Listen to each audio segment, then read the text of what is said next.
Friends இன்றைக்கி உங்களுக்காக ஒரு புதிய வீடியோவோட தான் வந்திருக்கேன். இந்த வீடியோ கண்டிப்பாக இன்ட்ரெஸ்டிங்காக இருக்கும். சரி, இன்ட்ரெஸ்டிங்காக இருக்குன்னு சொன்னா மட்டும் பத்தாது.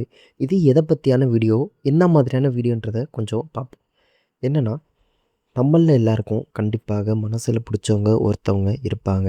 பட் அவங்க கிட்ட போய் நம்ம, எனக்கு உங்கள புடிச்சிருக்குன்னு சொல்ல பயம் இருக்கு. இதன் காரணமாக நெறையா பேரு இந்த பயத்தினாலேயே சொல்லாம கூட போயி இறந்து போற காலகட்டம் கூட போயிடுறாங்க. சரி. இப்ப போய் சொல்லலாமா? வேணாமா? அப்படின்றத எப்படி தெரிஞ்சுக்கலாம்? இன்னொன்னு, உங்களுக்கு ஒருத்தவங்கள புடிக்கலன்னு வச்சுக்கோங்க. சாரி. அவங்களுக்கு உங்கள புடிக்கலைனாலும், அவங்க உங்கள புடிச்சிருக்குன்னு சொல்ல வைக்கிறதுக்கு என்ன பண்ணலாம்? ஏன்னா, இன்கேஸ் அவங்க கூட உங்கள புடிச்சு, உங்ககிட்ட கூட சொல்லாம இருக்கலாம். ஸோ, யாரோட மனசுல என்ன இருக்குன்றது நமக்கு தெரியாது. என்னன்னா, நெறைய பேரு இந்த காலகட்டத்தில ஜென்ஸி கிட்ஸ்ன்னு சொல்றாங்க. அதாவது ஜென்ஸினா என்ன பண்றாங்கன்னா, இப்ப நம்மள்ல எல்லாருக்கும் பொதுவாவே ஒரு நமக்கு ஒரு 20 வயசுனா, ஒரு 30 வயசு பெண்மணிய தான் கல்யாணம் பண்ணணும், காதலிக்கணுன்ற ஒரு ஆசை இருக்கு.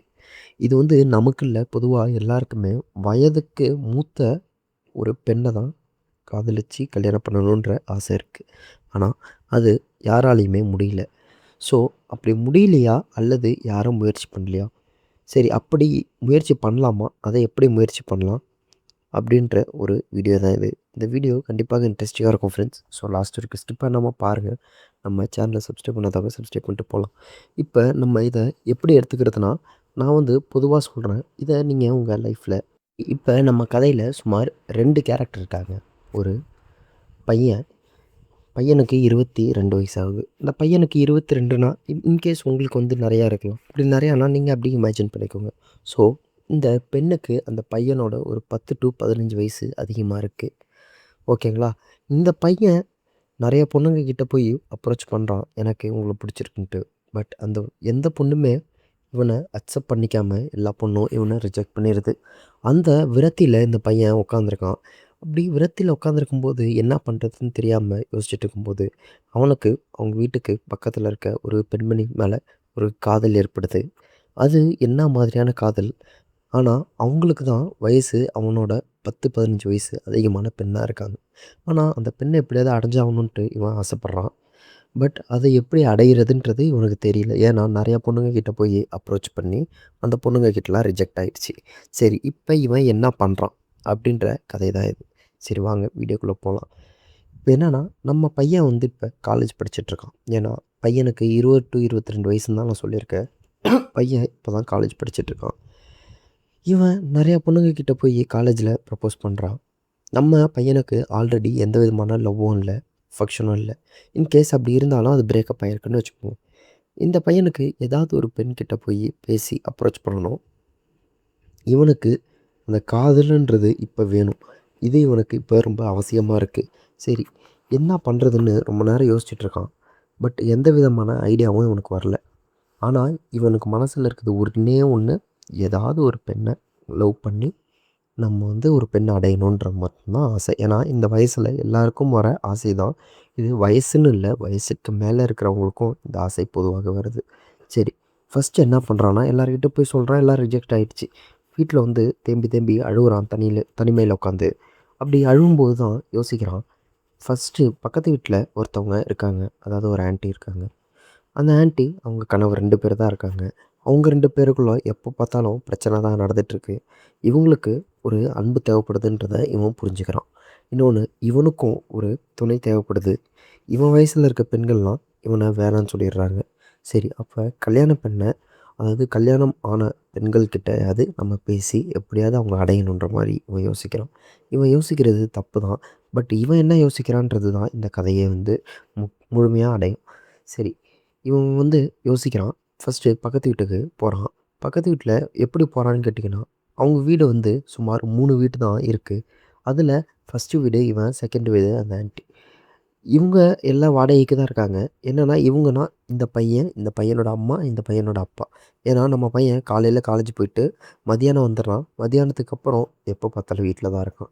சரி, பக்கத்து வீட்ல ஒரு ஆன்டி இருக்காங்கன்னு. அவங்க என்னன்னா, அவங்க வேலைக்கெல்லாம் போல, வீட்ல தான் இருக்காங்க. அவங்க அந்த வீட்டுக்கு வந்து சுமார் 7 வருஷம் ஆகுது. இப்ப என்னன்னா, அவங்க வந்து ஃபஸ்ட்டுலாம் இந்த பையன்ட்ட பேச மாட்டாங்க. பட் இப்ப அந்த பையன்கிட்ட அவன் நல்லா பேசுறாங்க. ஸோ ஏன் இப்ப நல்லா பேசுறாங்கன்னா, அன்னைக்கு அந்த பையனோட வயசு வந்து கம்மி. இப்ப அந்த பையனோட வயசு அதிகமாயிட்டுருக்கும்போது, சரி இந்த பையன் மெச்சூர்டான பையன்ட்டு அவங்க நல்லா பேசுறாங்க. சரி, நம்ம பையன் ஃபஸ்ட்டு அவங்க வீட்டுக்கு போறான். போயிட்டு நல்லா பேசுறான். அதாவது "எப்படி இருக்கீங்க? சாப்பிட்டீங்களா? என்ன பண்றீங்க?" அப்படின்ற மாரி பேசுறான். அப்படி பேசும்போது தான் அவங்களும் கொஞ்சம் நல்லா பேச ஆரம்பிக்கிறாங்க. இந்த கான்வர்சேஷன் இதுவாகுது. அவன் ஒண்ணும் எடுத்தோனே போயி அவங்ககிட்ட எனக்கு உன்ன பிடிச்சிருக்குன்ற மாரிலாம் சொல்லல. இவன் பொறுமையா ஏ டூ இசட் அப்படியே ஸ்டெப் 1, ஸ்டெப் 2ன்னு தான் இது பண்றான்.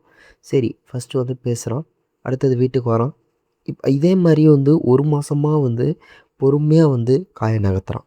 சரி, நகர்த்துனதுக்கப்புறம் ஸ்டெப் 2க்கு போறான். ஸ்டெப் 2க்கு என்னன்னா, நீங்க உங்க இதில அதாவது உங்க பாஸ்ட்ல ஏதாவது எக்ஸ் அப்படி இருக்கா? அப்படின்ற மாரிலாம் கேட்குறான். அதாவது நீங்க யாரையாவது லவ் பண்ணியிருக்கீங்களா? அப்படின்லாம் கேட்குறான். அவங்க வந்து ஆமா இந்த மாரி ஆச்சு. ஆ அந்த மாரி ஆகும்போது அந்த பையன் நல்ல பையன் அப்படின்லாம் பேசும்போது தான், இப்ப ஏன்ட்டு இப்ப வந்து உங்களுக்கு பிரச்சனை? என்ன பிரச்சனை? அப்படின்ற மாரி இப்ப கேட்குறான். இப்படி கேட்கும்போது தான் அவங்க வந்து இவன்கிட்ட கொஞ்சம் மனசு விட்டு பேச ஆரம்பிக்கிறாங்க. ஆனா பழைய 1 மாசத்துக்கு அவங்க இவன்கிட்ட எந்த மனசு விட்டு பேச்சுவார்த்தையும் இல்ல. சரி, இப்படி பேசும்போது தான் நம்ம ஆள் என்ன நெனைக்கிறான்னா, ஸ்டெப் 3க்கு போலாம் அப்படின்ட்டு நெனைக்கிறான்.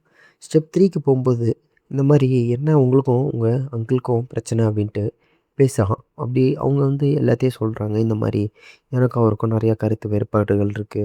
அப்படிலாம் பேசும்போது தான் இவன் என்ன சொல்றான், எனக்கு மட்டும் அதாவது நானும் வந்து எவ்வளவோ தேடுறேன். எனக்கு யாரும் கிடைக்கல. பட் கிடைச்சவங்க எதையுமே தக்க வச்சுக்கலன்ற மாரி, இவன் கொஞ்சம் வாழைப்பழம் மாரி பேசுறான். சரி, இப்படி பேசும்போது அவங்க என்னன்னா, "புரியுதுப்பா, உன் நிலைமை கஷ்டமா இருக்குப்பான்ற" மாரி பேசுறாங்க.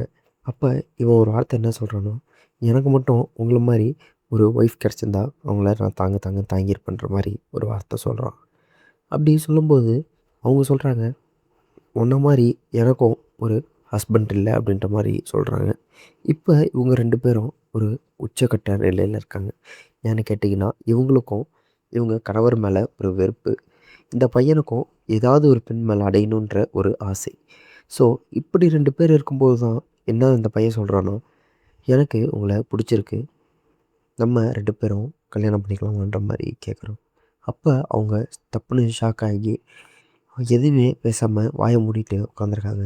இப்ப இந்த பையனுக்கு பயம் வருது. "ஐய்யய்யோ! நம்ம ஏதோ பிரச்சனையில மாட்டிக்கிட்டோம் போல" அப்படின்ட்டு. ஆனா, அவங்க அதுக்கப்புறம் லைட்டா நிமிர்ந்து பார்த்து, சரின்ற மாரி சொல்றாங்க. ஆனா, நம்ம கல்யாணம்லாம் பண்ண முடியாது. இது செட் ஆவாதுன்ற மாரி சொல்றாங்க. ஏன்னு கேட்குறான். அப்ப அவங்க சொல்றாங்க, இந்த மாரி உனக்கும் எனக்கும் வயசு வித்தியாசம் இவ்வளோ இருக்கு. இது எப்படி செட் ஆகுன்ற மாரி அவங்க சொல்றாங்க. அவன் என்ன சொல்றான், சரி கல்யாணம் தானே பண்ண வேணாம், சரின்ற மாரி சொல்லிட்டு, அதுக்கப்புறம் சந்தோஷமா இருக்காங்க. அதுக்கப்புறம் இவங்க 2 பேரும் மனசு விட்டு பேசுறாங்க. மனசு விட்டு நடந்துக்கிறாங்க. இப்ப இந்த பையனும் நெனச்சத சாதிச்சுட்டான். அதே மாரி அவங்களும் அந்த ஸ்ட்ரெஸ்ஸுலேருந்து இப்ப வெளில வந்துட்டாங்க. இவ்வளோதான் ஃப்ரெண்ட்ஸ் இந்த கதை. இந்த கதை கண்டிப்பாக இன்ட்ரெஸ்டிங்கா இருக்கும். சரி, இந்த கதை வந்து புடிச்சிருந்தா நம்ம சேனல் லைக் பண்ணுங்க. நம்ம சேனல சப்ஸ்கிரைப் பண்ணுங்க. அடுத்ததா ஒரு நல்ல கன்டென்ட்ல சந்திப்போம். நன்றி.